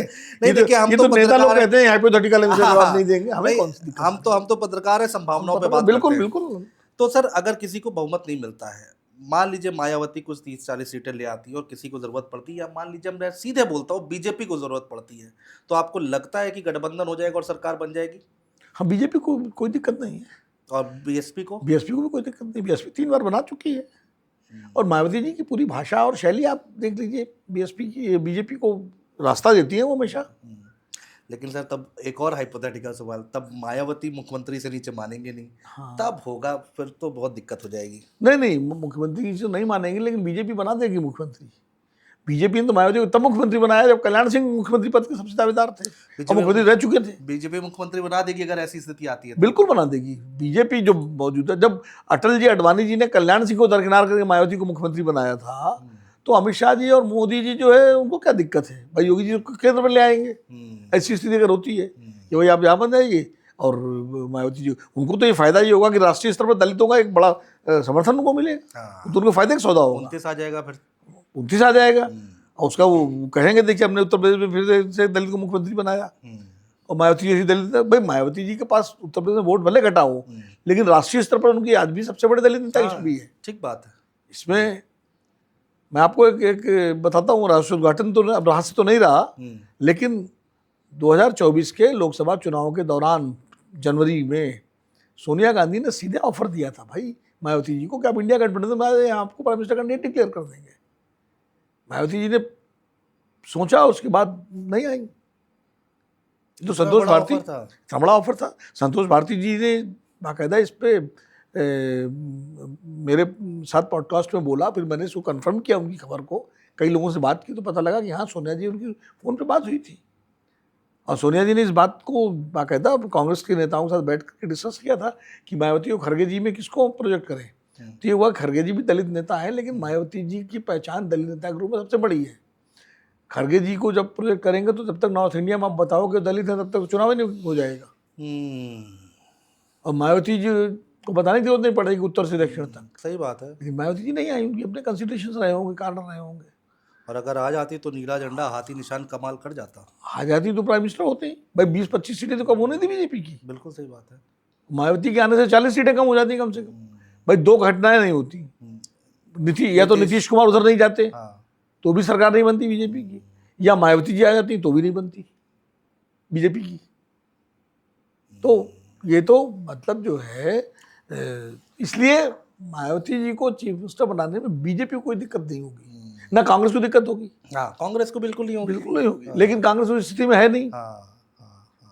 तो और बीजेपी तो मैं का तो जो एक दिल्ली वाला जो ग्रुप है वो तो चाहेगा कि योगी जी दिल्ली में आ जाएं और उत्तर प्रदेश में मायावती जी रहें, बाद में केंद्र में जो है फिर जो। आता हूँ सर, मैं आता हूँ सर, उस पर भी आऊँगा। सर, ये बीएसपी की जब बात हो रही है तो बीएसपी की दूसरी लेयर क्या आकाश आनंद के रूप में आप देख रहे हैं? नहीं, आकाश आनंद युवा नेता है, अच्छी बात है, लेकिन दिक्कत यही है सारे युवा नेताओं की। मैं सारे जब कह रहा हूँ तो सारे युवा नेताओं की समस्या ये है कि ग्राउंड पर जो मेहनत उनके पूर्वजों ने की है, भाई आकाश आनंद के पूर्वज हैं मायावती जी, काशीराम जी, इन लोगों ने जो मेहनत की है उसका अगर 50% भी वो करें बहुत बड़ी बात हो जाएगी। 50 तो बड़े, हाँ, लेकिन 50 क्या, वो 5% भी नहीं करते। वो है, यही समस्या तेजस्वी जी के साथ है बिहार में। हाँ, ठीक बात है ना। इस मामले में फिर मैं कहूँगा कि राहुल गांधी ने अपने को बहुत चेंज किया है। मैंने अब वो मेहनत करने में नहीं, मैंने दोनों यात्राएं भारत जोड़ो वाली दोनों कवर की। मैं तो वहाँ भी गया था, मणिपुर भी गया था, पूरा कवर करते हुए आसाम तक आया था, वो मेहनत राहुल गांधी की दिखी है। और सही को सही, गलत को गलत कहने में मुझे कोई गुरेज नहीं है। वो मैंने जो आंखों से वो देखा है, थी, रिपोर्ट किया है। उसी का नतीजा था कि 99 सीटें लोकसभा में। बिल्कुल बिल्कुल बिल्कुल। और अगर ये थोड़ा सा इनको भरोसा होता कि ये नतीजे आएंगे तो 15-20 सीटें और बढ़ जाती। वो सही तो बात है। कांग्रेसी ये मान के चल रहे थे कि हमारी 50-60 सीटें आएंगी।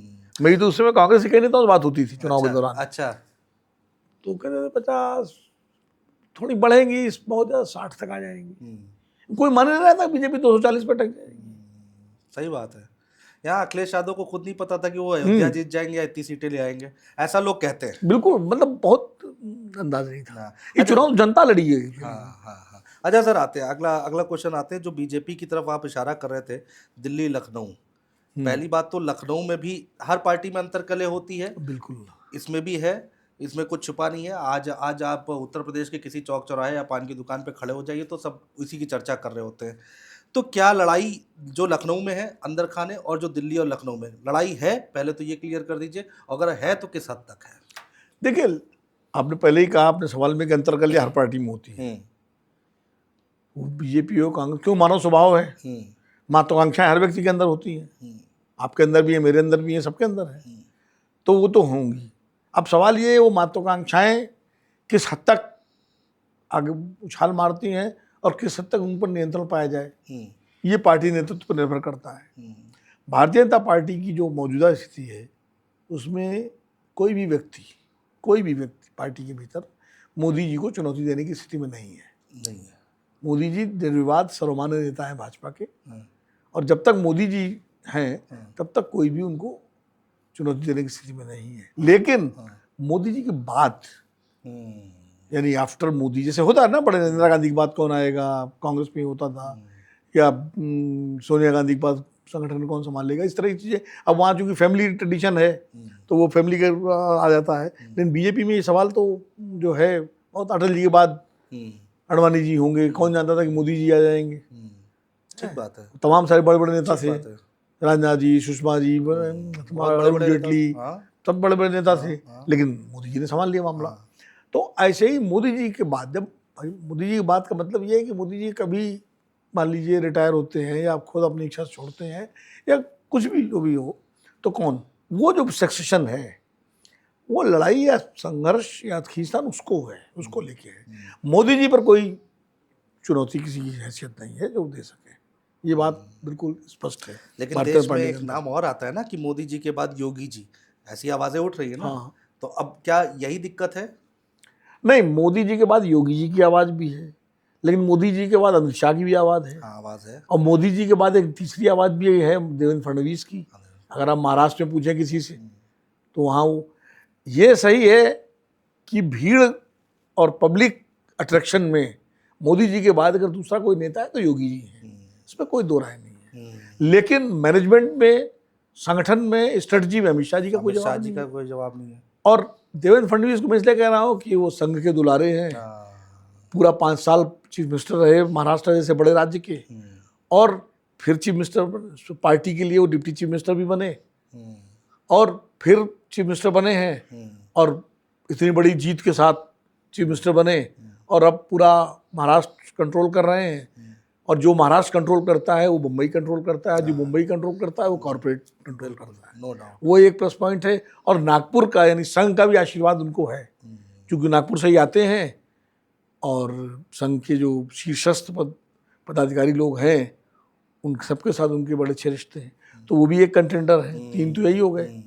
शिवराज सिंह चौहान को भी लोग लेते हैं कि उनकी उम्र भी ज़्यादा नहीं है, और मध्य प्रदेश में 18-20 साल तक मुख्यमंत्री रहे, गांव देहात किसान छवि उनकी बड़ी वो है, और बड़े सहज हैं, ओबीसी वर्ग से आते हैं। तो ये 4 लोग जो है, मैं मानता हूँ कि मोदी जी के बाद जो है ये योगी जी, अमित शाह, योगी जी, देवेंद्र फडणवीस और शिवराज चौहान, ये 4 बड़े कंटेंडर हैं। अब इन 4 में भी अगर आप और जीरो डाउन करिए तो बचते हैं अमित शाह और योगी जी, क्योंकि देवेंद्र फडणवीस अब महाराष्ट्र में हैं, दूर हैं, शिवराज सिंह चौहान, योगी जी उत्तर प्रदेश से राज्य के मुख्यमंत्री हैं, है ना। अमित शाह जी देश के गृह मंत्री हैं। वो भी 2 बार हो गए योगी जी। अब 2 बार योगी जी लगातार हो गए, 10 साल पूरे हो जाएंगे उनके। अब अगर 27 में योगी जी फिर इसी धूम धड़ाके से जीत के आ गए तो याद कीजिए मोदी जी 2012 में जब गुजरात तीसरी बार जीत के आए थे तो क्या माहौल बना था। ठीक बात है, ठीक बात है। 2012 का चुनाव, हाँ हाँ 2002, 2007, 2012, 12 12 जीतने के बाद ही उनकी चीफ मिनिस्टर प्राइम मिनिस्ट्री की यात्रा आगे बढ़ी है। बिल्कुल। अगर 12 मोदी जी हार जाते चुनाव गुजरात में तो आज प्रधानमंत्री ना नहीं होते।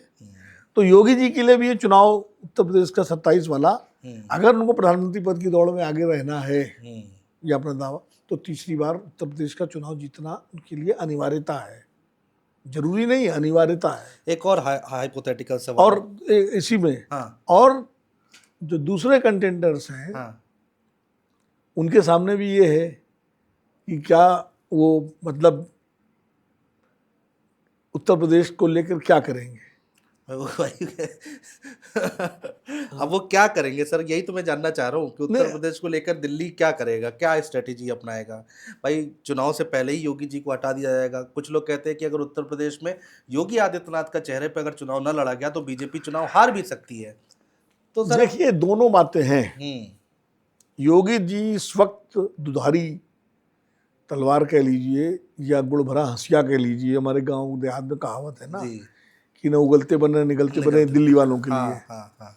इसलिए कि योगी जी तो हिंदुत्व का साक्षात प्रतीक है, उन्हें बताने की जरूरत नहीं है कि मैं हिंदुत्व, वो भगवा पहन के अपना मतलब मठ से आते हैं। हाँ अब मठ से आते हैं। दूसरा उनकी एक जो यूएसपी बनी हुई है, लॉ एंड ऑर्डर, सख्त मुख्यमंत्री जो है, और तमाम सारे डेवलपमेंट के भी काम आते ही हैं, एक्सप्रेस वेज ये तमाम और योजनाएं, कॉरिडोर, डिफेंस, ये सब जो केंद्र और उनकी मिली जुली वो तो अब वही है कि कुछ कहा भी ना जाए चुप रहा भी ना जाए वाली स्थिति है। अब योगी जी को अगर हटा देते हैं तो यूपी तो एक बहुत बड़ी जो क्या कहते हैं जो समर्थक समूह है भाजपा का, वो एकदम नाराज हो जाएगा कि भाई आपने ऐसे मुख्यमंत्री को हटा दिया जो डिलीवर कर रहे थे। सही बात है। और आपने क्यों हटा दिया, क्या आप उन्हें असफल मानते हैं, फिर विपक्ष के लिए मुद्दा बन जाएगा। तो वो नुकसान झेलने की स्थिति में बीजेपी नहीं है। और नहीं हटाया तो अखिलेश जो अपना पीडीए चला रहे हैं कि भैया कुछ भी कर लो, वोट तुम बीजेपी को देते हो, लेकिन मुख्यमंत्री तो कोई पीडीए का बनता नहीं है, फिर यही बनेंगे, समझे। तो आपकी सारी सोशल इंजीनियरिंग बेकार हो जाएगी, पंकज चौधरी और ये सब जो है, क्योंकि हर वर्ग जो है वो चाहता है कि शीर्ष पे हमारा नेता हो। तो ये एक दुविधा की स्थिति है बीजेपी के लिए, है असमंजस की स्थिति। लेकिन बीजेपी के अंदर क्या है, वो मैनेज कर लेते हैं चीजों को। अब कितना कर पाते हैं, कैसे कर पाते हैं, ये देखना पड़ेगा। ये थोड़ा सा लेकिन विकट स्थिति पैदा होने वाली हो जाती है। हाँ, अब आगे आने वाले वक्त में जो हम लोग को समझ में आ रहा है, देखते हैं किस तरह से हैंडल करते हैं। केशव मौर्य का क्या रोल देख रहे हैं सर? लोग अखिलेश जी बड़ा कहते हैं कि भाई जो है उनको मुख्यमंत्री बनना है, 100 विधायक ले आओ, मुख्यमंत्री कुर्सी ले लो। केशव मौर्य जी क्या है, रोल तो उनका है, लेकिन पंकज चौधरी के आने के बाद थोड़ा उनका रोल डाउन हुआ है। क्यों? पंकज चौधरी भाई प्रदेश अध्यक्ष हो गए, वो भी ओबीसी समाज से आते हैं, और केशव जी अपना चुनाव हार गए थे विधानसभा का सिराथू से। तो वो भी एक उन पर एक वो है कि भाई ये तो बहुत उन पर दांव पार्टी लगाएगी, मुझे लगता नहीं है। अच्छा, अब अगर दांव लगाना है तो पंकज चौधरी पे लगाएगी। सही बात है, जो लगातार लोकसभा चुनाव अपना जीते हैं महाराजगंज से। तो इसलिए केशव मौर्य चूंकि दिल्ली के प्रिय हैं, इसलिए डिप्टी सीएम बन गए। और इसीलिए आप देखिए केशव जी जो है उनकी अलग लाइन रहती है। हाँ, वही वो शंकराचार्य वाले विवाद में जब इलाहाबाद में हुआ था, वो अकेले थे अपने शंकराचार्य के पास और कहा कि वे पूज्य हैं और हमारे वो हैं, जबकि पूरी सरकार खिलाफ खड़ी थी। ऐसे ही वो अच्छा अखिलेश जी उनको बीच बीच में टीज कर देते हैं, टीज भी कर देते हैं, वो कर देते हैं, तो उनको वो दोनों एक दूसरे को तो वो है। लेकिन एक चेहरा तो है, केशव मौर्य भी संगठन के प्रदेश के अध्यक्ष रहे हैं। अब वो दिल्ली वाले अपना पंकज चौधरी, केशव मौर्य, स्वतंत्र देव सिंह, हाँ, इनके बीच में खेलते रहेंगे। हाँ, बड़े नेता जो है वो इस तरह के जो प्रदेशों के नेता होते हैं उनको सेट करते रहते हैं। उनको बीच में जो है उनको खेलते रहते हैं। यार पार्टी में होता है, कांग्रेस में भी होता था, बीजेपी में भी होता है, अटल जी के टाइम में भी होता था, हाँ, हाँ, और अभी भी हो रहा है। इंदिरा जी के टाइम कांग्रेस में भी होता था, सोनिया जी के टाइम भी होता था। जो बड़े नेता होते थे केंद्र के, वो अपना वो खेलते रहते थे, जब वक्त आने पर अपना फैसला कर लेते। अच्छा सर, अब जो हम लोग उत्तर प्रदेश की बात कर रहे हैं, छोटी छोटी जो पार्टियां हैं जो गठबंधन में हैं, ओपी राजभर है, संजय निषाद है, अनुप्रिया पटेल है, जयंत चौधरी है पश्चिम में, इनको कैसे देखते हैं? और अखिलेश यादव अब किसी छोटे दलों से बहुत ज़्यादा इंटरेस्टेड नहीं है कि संपर्क में रहें या फिर उनसे गठबंधन करें, अब छोटे बच्चे भी कहाँ, बचे भी नहीं हैं, और दूसरा ये एक भी वो महान दल है केशव देव मौर्य वाला, हाँ, हाँ, अब उसकी भी कोई बहुत वो है नहीं। तो हालांकि लोग कहते हैं कि भाई उन्होंने सबक लिया है, लोगों को आगे बढ़ाया और लोग उनको धोखा देकर चले गए। उत्तर प्रदेश में ऐसी बातें भी होती है, उनके खुद के विधायक क्रॉस वोटिंग की और बीजेपी में चले गए। तो ये तमाम चीज़ें हैं, लेकिन अब आपको ये छोटे दलों का कितना रोल लग रहा है? और एक नाम और, नगीना से सांसद चंद्रशेखर, कैसे देख रहे हैं? देखिए, अखिलेश जी की स्ट्रेटजी तो ये है जो मुझे समझ में आती है कि वो छोटे दलों की बजाय वो अपनी ही पार्टी के आंचलिक नेताओं पर ज़्यादा रिलाई करेंगे। अच्छा, जैसे मैंने दो नाम मैंने लिए थे, वो रामाचल राजभर और सुखदेव राजभर जी, जो उन्होंने लोकसभा चुनाव में इनको आगे बढ़ाया था, तो राजभर समुदाय से वो भी आते हैं। ऐसे ही वो जैसे ये अपना जो है कुर्मी समाज है, उसके लिए उनके पास वो है नरेश उत्तम हैं, नरेश उत्तम पटेल, हाँ पटेल कानपुर के ही हैं जो कुर्मी नेता हैं। इस तरह वो अपनी जाति, अपनी पार्टी में जो तमाम पिछड़ी जातियों के नेता हैं अलग अलग जिलों में, उन पर थोड़ा फोकस कर रहे हैं कि भाई वो उनको, एक तो वो क्या है, वो अपनी पार्टी के नेता हैं, लॉयल्टी उनकी पार्टी के साथ है, उनको वोट देने में पार्टी के वोटर को भी दिक्कत नहीं होती। ठीक बात। जब आप एलआई के लिए सीट छोड़ देते हो तो पूरा वोट ट्रांसफर नहीं करा पाते आप, हाँ, हाँ, है ना। तो इसलिए अखिलेश जी ने तो ये मान लिया है कि वो उनका गठबंधन कांग्रेस से होगा, और एक आध कोई अगर और कोई आ गए तो आ गया कोई। जयंत चौधरी कितना अब आपने बात की थी उनकी नगीना से सांसद चंद्रशेखर की। चंद्रशेखर की दिक्कत क्या है कि चंद्रशेखर का पैन यूपी प्रभाव नहीं है। अच्छा, वो नाम तो है, सांसद बन गए, ठीक है, लेकिन चंद्रशेखर जो है उनका जो प्रभाव क्षेत्र है, नगीना हो गया, कुछ बिजनौर हो गया, थोड़ा सहारनपुर का एरिया हो गया, इतना ही हो सकता है, ज़्यादा नहीं। पैन यूपी प्रभाव नहीं है उनका। पश्चिम में जितना पश्चिम में यही 3-4 जिलों में। दलितों में उतनी पैठ बना पाए हैं ये, या फिर मुसलमानों का पूरा साथ मिला हुआ है? नहीं, देखिए मुसलमान तो ज़्यादातर संख्या में वो तो जाएगा सपा और कांग्रेस गठबंधन के साथ। ठीक है, वो फुटकर में वोट नहीं करता, तो 100, 200, 400, 500 लोग तो हर जगह, एक अलग बात है। हाँ, लेकिन ब्लॉक दलितों की जहाँ तक बात है, अगर चंद्रशेखर किसी बड़े कॉम्बिनेशन का हिस्सा बन जाते हैं, जी, मान लीजिए कांग्रेस और समाजवादी पार्टी के साथ कोई समझौता हो जाता है उनका, तब तो एक दलित वोट उनके कैंडिडेट्स को मिलेगा। अगर वो बड़ा हिस्सा नहीं बनते हैं तो वोटर तो उसको वोट देता है जो सरकार बनाए। वो सरकार या तो बीजेपी बना सकती है, या ये कॉम्बिनेशन बना सकता है, अखिलेश समाजवादी पार्टी कांग्रेस का कॉम्बिनेशन। तो दलित फिर चंद्रशेखर को क्यों देगा वोट? ठीक बात, अपना वोट खराब क्यों करेगा? क्यों खराब करेगा?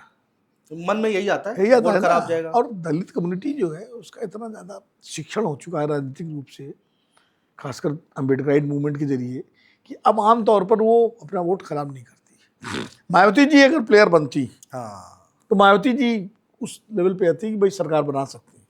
देखिए, बीएसपी को भी दलितों का उत्तर प्रदेश का वोट 1993 से मिलना शुरू हुआ। उसके पहले बीएसपी 84 में बनी थी, 84 में 85 में भी चुनाव लड़ी, 89 में भी चुनाव लड़ी। उसके गिनती के विधायक आते थे और कहीं ज़्यादा उसको वोट नहीं मिलता था। 93 में जब समझौता किया मुलायम सिंह के साथ, मुलायम सिंह जी ने जब किया और 250 सीटें समाजवादी पार्टी ली और 175 सीटें ली बीएसपी, तब बीएसपी का जो दलित वोटर था उसको लगा कि हमारी भी सरकार बन सकती है, तो वो एन ब्लॉक फिर उस गठबंधन के साथ आया और एक बार बन गई सरकार। गठबंधन की पहली बार बीएसपी की सरकार बनी बताइए। सपा के साथ मिलकर के, बड़ी बात। तो बड़ी बात थी। और जब मायावती चीफ मिनिस्टर बन गई तो चीफ मिनिस्टर बन बहुत गई ही तो बड़ी उसके बात बाद तो वो पूरा का पूरा इंटैक्ट हो गया। ठीक है। तो इसलिए चंद्रशेखर जी के सामने अभी ये दिक्कत है। चंद्रशेखर जी या तो किसी बड़े गठबंधन का हिस्सा बने, इधर या उधर, सीढ़ी चाहिए एक। सीढ़ी चाहिए, हाँ। ये उनकी है। अब जयंत चौधरी की आपने बात की, मुझे लगता है जयंत अभी एनडीए के साथ बीजेपी के साथ ही रहेंगे। कंफर्टेबल है। कंफर्टेबल है या ना हो, वहाँ तो उस गठबंधन में तो कंफर्टेबल होना पड़ता है क्योंकि आप कंफर्टेबल, आप ये कांग्रेस पार्टी या समाजवादी पार्टी के साथ नहीं है कि आप रोज बयान दे करके आंख दिखाते रहो। वहाँ तो एक बार आप कंपार्टमेंट में अंदर आ गए रेल के डब्बे में, तो आपको बड़ी बर्थ मिले, छोटी बर्थ मिले, कुर्सी मिले, जमीन पे जगह मिले, आपको रहना उसी बर्थ में, वहीं लेट के जाना है। हाँ, लेट के जाना है। अब कुछ लोग मजाक मजाक में देश में ये भी बोलते हैं कि पहली बार पता चला कि मुख्यमंत्री के पद से ज्यादा बड़ा पद राज्यसभा का होता है, राज्यसभा की सीट का पद होता है। नीतीश कुमार जो है, बताइए, लोग कह रहे हैं कि अब खत्म है जो है बिहार में जेडीयू, अब भारतीय जनता पार्टी ने कर लिया है कब्जा, ऐसा भी लग रहा है क्या आपको? नहीं, देखिए, जेडीयू एज ए पार्टी अभी तो गठबंधन में रहेगी, चलेगी। सवाल ये, जेडीयू का जो वोटर है वो कहाँ जाएगा, वो एक बड़ा सवाल है। क्या जो नीतीश कुमार का वोटर था, वो जेडीयू का वोटर नहीं था, वो नीतीश कुमार का वोटर था। No doubt, no doubt. वो जेडीयू एज ए पार्टी का वोटर नहीं था, वो वोटर नीतीश कुमार का था। मैं जोड़ देता हूँ आपकी बात में। मैं बिहार गया था इलेक्शन के दौरान, वहां पर जब गया, लोगों से बातचीत की, तो उन्होंने ये जेडीयू बीजेपी सिर्फ, आप एकदम सही कह रहे हैं, केवल और केवल नीतीश का नाम ले रहे थे। वो देखने को मिला ग्राउंड पे। हाँ, वो क्या होता है कि जैसे आरजेडी का वोटर लालू जी का वोटर है, आज भी वो लालू जी का वोटर है, वो तेजस्वी का वोटर नहीं है अभी तक, ये बता दें आपको। अभी भी वो लालू यादव को देखता है। वो फर्क इस मामले में अखिलेश जी ने अपना वोटर बना लिया है यूपी में। अब वो अखिलेश जी का वोटर हो गया है और वो नीतीश कुमार का वोटर है। अब नीतीश कुमार का वोटर, उसको कौन खींच सकता अपनी तरफ? बीजेपी उस पर पूरी तरह नजर लगाए हुए है ना, बीजेपी ने उस हिसाब से किया भी है। आरजेडी को भी लगता है उसका एक वो वोटर स्वाभाविक है, क्योंकि वो सामाजिक न्याय और सोशल जस्टिस वाला वोटर है मंडल के बाद का, तो हमारे साथ आ सकता है। लेकिन एक तीसरा प्लेयर भी है वहाँ बिहार में, जो उस वोटर की तरफ नजर गड़ाए हुए है। पासवान या फिर पीके? चिराग पासवान। अच्छा, पीके को तो अभी बांकीपुर जीतना है ना, बांकीपुर जीतेंगे तभी तो उसके बाद। चिराग पासवान को लगता है कि जो दलित वोट है बिहार का, वो तो उनके साथ जुड़ ही जाएगा। ये ओबीसी वोट अगर उनको मिल जाए तो उनकी पार्टी पैन बिहार बड़ी पार्टी हो जाएगी। बड़ी पार्टी। उनकी महत्वाकांक्षाएं भी ज्यादा है, मुख्यमंत्री बनना चाहते हैं। बिल्कुल महत्वाकांक्षाएं हैं, होनी चाहिए। कह रहे दिल्ली से ज्यादा मन हमारा वहाँ लगता है। नहीं, होनी भी चाहिए, क्या दिक्कत है? यंग है, युवा है, उनके पिताजी नहीं बन पाए, वो बन जाए। है, उनके पिताजी राष्ट्रीय नेता थे, बड़े नेता थे, तो वो भी चाहते थे बिहार का मुख्यमंत्री बनना, लेकिन नहीं बन पाए। हाँ भाई, राजनीति इसीलिए कर रहे हैं भाई। और उस पर गलत क्या है? हाँ, ठीक बात है, ठीक बात है। लेकिन फिर चिराग बीजेपी के साथ रह के मुख्यमंत्री बन पाएंगे या ये तो बड़ा सवाल है। अलग होके जाएंगे, क्या है? चाहे वो नीतीश वाली पोजीशन ले लेंगे कि बीजेपी से गठबंधन हो और बीजेपी उनको मुख्यमंत्री बनाए, जैसे नीतीश को बनाया था।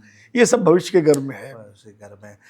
ठीक है सर, आखिर में आपने तो इतने लोगों को देखा है, कब से आप दशकों से पत्रकारिता कर रहे हैं, बड़े बड़े नेताओं को, काशीराम जी के साथ आपने देखा होगा, अटल जी को आपने बहुत अच्छे से जाना होगा, मुलायम सिंह के साथ आपके बड़े, कोई ऐसा कोई जो वाक्या या किस्सा किसी नेता का, पुराने नेता का, जो आज के दौर को लोगों को जानना चाहिए या युवा लोगों को जानना चाहिए, अगर कुछ शेयर कर पाएँ, कुछ इंटरेस्टिंग बात तो बता सकते हैं जो आपको इस समय स्मरण हो रही हो? एक पत्रकारों, खासकर आपका प्रोग्राम, चूंकि नए पत्रकार भी देखते होंगे, जी बिल्कुल, इसलिए भी उनको जानना चाहिए। हाँ। राजीव गांधी जब प्राइम मिनिस्टर बने तो 415 सीटें आई थी कांग्रेस पार्टी की, इतनी इतिहास में अभी तक किसी की नहीं आई।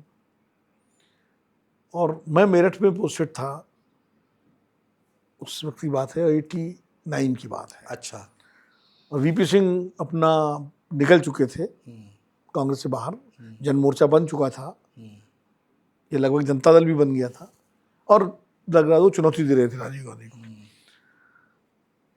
रमजान का महीना था, अचानक प्रोग्राम हुआ कि प्रधानमंत्री जो है वो मेरठ आएंगे, इफ्तार करेंगे, क्योंकि माइनॉरिटीज़ में बहुत हलचल थी, वीपी सिंह बहुत अप्रोच कर रहे थे माइनॉरिटीज़ को। मोशरा की तो सांसद थी वहाँ से, मेरठ से, और केंद्रीय मंत्री थी। जी। एनडी तिवारी चीफ मिनिस्टर थे। मैं मेरठ के जो पत्रकारों की जो प्रेस कमेटी थी उसका मैं कन्वीनर था। तो जब पता लगा प्राइम मिनिस्टर आ रहे हैं तो सारे, उसमें टीवी इतना नहीं होता था, तो जी, हाँ, इतना तो क्या होता ही नहीं था था, ही नहीं, था ही नहीं। था ही नहीं, खाली प्रिंट होता था, एजेंसीज होती थी और दूरदर्शन वगैरह के स्टिंगर्स होते थे। तो सब ने कहा कि सर प्रधानमंत्री आ रहे हैं, हम लोगों को प्रधानमंत्री से कुछ प्रेस कॉन्फ्रेंस या मीट द प्रेस टाइप कुछ करना चाहिए ताकि कम से कम आधा घंटे का टाइम वो हम लोग लेते हैं, 15-20 मिनट कुछ। तो डीएम थे विजय शर्मा जी, जो बाद में सीआईसी होकर रिटायर हुए। तो हम गए विजय जी के पास, बड़े अच्छे अफसर थे। उनसे कहा कि साहब हम लोग चाहते हैं कि प्राइम मिनिस्टर जब आए हैं इफ्तार के लिए तो हम लोगों को भी कम से कम आधे घंटे का समय वो दें। ठीक है। तो उन्होंने कहा साहब पहली बात तो आधे घंटे का समय आपको कहाँ से, वो आई आधे घंटे ले रहे हैं। हाँ। वो 6 बजे लैंड करेंगे हाँ। वहीं विक्टोरिया पार्क में, और वहाँ से सर्किट हाउस आएंगे, सर्किट हाउस में इफ्तार है, और 6:30 बजे उनको टेक ऑफ कर देना है। तो आधे घंटे का सवाल लेता, मैंने कहा यार 10 मिनट टाइम मिल जाए, कुछ तो मिले। तो बोले नहीं, ये मेरे इख्तियार में नहीं है, सारा प्रोग्राम पीएमओ से तय हुआ है, एसपीजी से अप्रूव्ड है, मैं इसमें कुछ भी किंचित हेर फेर नहीं कर सकता। अच्छा। मैं सिर्फ ये कर सकता हूँ, मुझे जो कहा गया है कि जो एक्रेडिट जर्नलिस्ट हैं उनको पासेस इशू करके वहाँ मैं आप लोगों को अंदर करवा सकता हूँ, पास आपको मैं इशू कर दूंगा जिससे आपकी एंट्री हो जाएगी उस इफ्तार में। लेकिन प्राइम मिनिस्टर का समय नहीं हो पाएगा, वो मेरे बस में नहीं है। और ये एक दिन पहले की बात थी, अगले दिन प्राइम मिनिस्टर आना था, और अब तो वैसे भी कुछ नहीं हो सकता, मैं अगर रिक्वेस्ट भी भेजूँ तो वहाँ कोई सुनने वाला नहीं है। आप तो ठीक है भाई, क्या कर सकते थे, पासेस दे दिए गए हम लोगों को, और ये कहा गया कि आप 6 बजे से है तो आप लोग 5:30 तक सब जगह पहुँच जाए, आधे घंटे पहले। 5:30 बजे के बाद फिर एंट्री नहीं मिलेगी। पहुँच गए हम सब लोग। 6 बजे उनका हेलीकॉप्टर उतरा, वो कार से सर्किट हाउस आया, 5 मिनट का उसका भी रास्ता नहीं है, 5 मिनट। अब पीएम को तो वैसे ही रूट लग जाता है, तो उसमें कोई हुए आए, और आकर राजीव गांधी ने सबसे जो है हाथ मिलाए, जोड़े, बड़े सारे आदमी से किया। उसके बाद वो इफ्तार का टाइम हो गया, 6-10 का सही टाइम था इफ्तार का। तो नमाज जो होती है वो हुई, और इफ्तार खजूर और संतरा फल जो दिए सब खाने लगे मौलाना लोग। 6:20 पे उनको निकलना था वहाँ से, 6:20 से 6:25 पे, और निकल के बस सीधे गाड़ी में बैठ कर वापस, चूँकि टेक ऑफ था, वो निकलने लगे। अब सब पत्रकार जो है बार बार हमसे कोचे कि भाई सब क्या हुआ, देखो हम लोग मिल भी नहीं पाए, कैसे होगा, क्या ये कोई तरीका नहीं है ये। तो हमने भी पूरी हिम्मत करके, वो राजीव गांधी निकल रहे थे, एसपीजी वाले घेरे हुए थे, मैं एकदम धक्का दे के घुस गया, उनके सामने आ गया। अच्छा। 1 to 1। हाँ। वो एकदम अचकचा गए, और बिना देरी के मैंने अपना परिचय दिया। मैंने कहा mister prime minister, I am Vinod Agnihotri from Navbharat Times, और we are the journalist from Meerut and we read your 5 minutes। ये आपने रोक के बोल दिया? हाँ। तो अब वो सब हटाने लगे हमको, लेकिन राजीव गांधी ने उनको रोका, मुस्कुराए। वो तो एसपीजी वाले पूरा बट मारते पेट में, मुस्कुराए, हाँ। देख के मुस्कुराए, बड़ा उनकी मुस्कान बड़ी प्यारी थी राजीव गांधी की। और घड़ी देखी, बोले, और फिर साथ में कोई थे उनके, शायद आके दमन थे या कोई, कहा कि 5 मिनट है क्या हमारे पास? तो किसी ने कहा कि कौन मना करे। नहीं, कहा सर 5 मिनट का तो सब टेक ऑफ का टाइम है। फिर एकदम से राजीव गांधी वही कुर्सी खींची और बैठ गए उस पर। अरे वाह, बोले आइए आप लोग। क्या बात है। बोले भाई ये लोग आए हैं, ऐसे कहा, जर्नलिस्ट हैं, और अगर ये 5 मिनट मांग रहे हैं प्राइम मिनिस्टर से तो क्या दिक्कत है। क्या बात है। बैठ गए, और हम सब बैठ गए।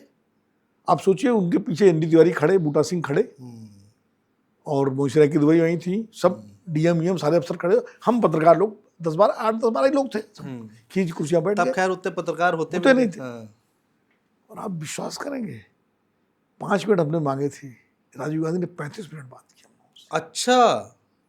कोई सवाल ऐसा नहीं था जो हमने उनसे न पूछा हो जिसका जवाब उन्होंने दिया हो। उन्होंने जवाब दिया। हाँ, हर सवाल का। हमारे पास सवाल खत्म हो गए पत्रकारों के पास। क्या और 2-3 बार कान में उनके एसपीजी वालों किसी ने कहा, सर वो एक बार तो डांट के कहा कि don't teach me flying, I know the visibility, what is visibility. डांटा जो सज्जन थे, जो और बोले पूछे। फाइनली हम लोग के पास कोई सवाल नहीं बचा, बोले और क्या पूछना है आपको, पूछे। हमने उस समय वीपी सिंह का सवाल, बोफोर्स का सवाल, श्रीलंका का सवाल, ये IPK वाला, पंजाब की सवाल, पंजाब प्रॉब्लम में चल रहे, जितने सवाल हो सकते सबके जवाब आए कि नहीं आए?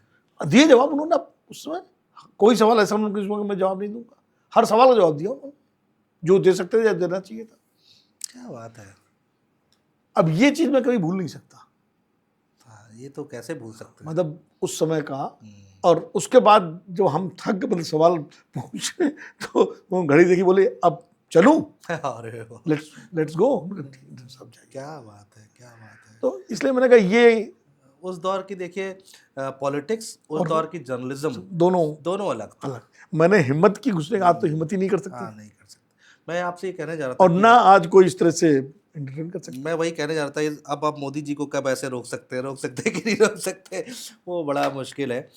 अब असल में सिक्योरिटी लेयर्स भी इतनी ज़्यादा हो गई हैं कि आप उतने पास पहुंच ही नहीं सकते रोक दे।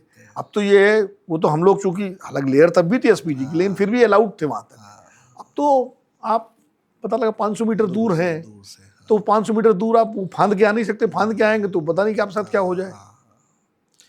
नहीं, ठीक है सर, बहुत अच्छा लगा आपसे बात करके, बहुत अच्छा लगा। और हम कोशिश करेंगे एक बार फिर से आपसे कनेक्ट करें, और बहुत सारे किस्से कहानियां हैं जो आपसे हमको सुनने। ये तो करंट हमने बात कर ली कि आज के दौर में क्या चल रहा है, लेकिन जो पिछला दौर निकल गया है हम कोशिश करेंगे उस पर भी आपसे बातचीत करें। बहुत शुक्रिया। ठीक है अनुज, बहुत बहुत शुक्रिया आपका भी बहुत बुलाने के लिए। Thank you sir. और उम्मीद है कि आपके दर्शक पसंद करेंगे इसे। बिल्कुल सर, आपको ऑलरेडी बहुत पसंद करते हैं लोग। बहुत शुक्रिया सर।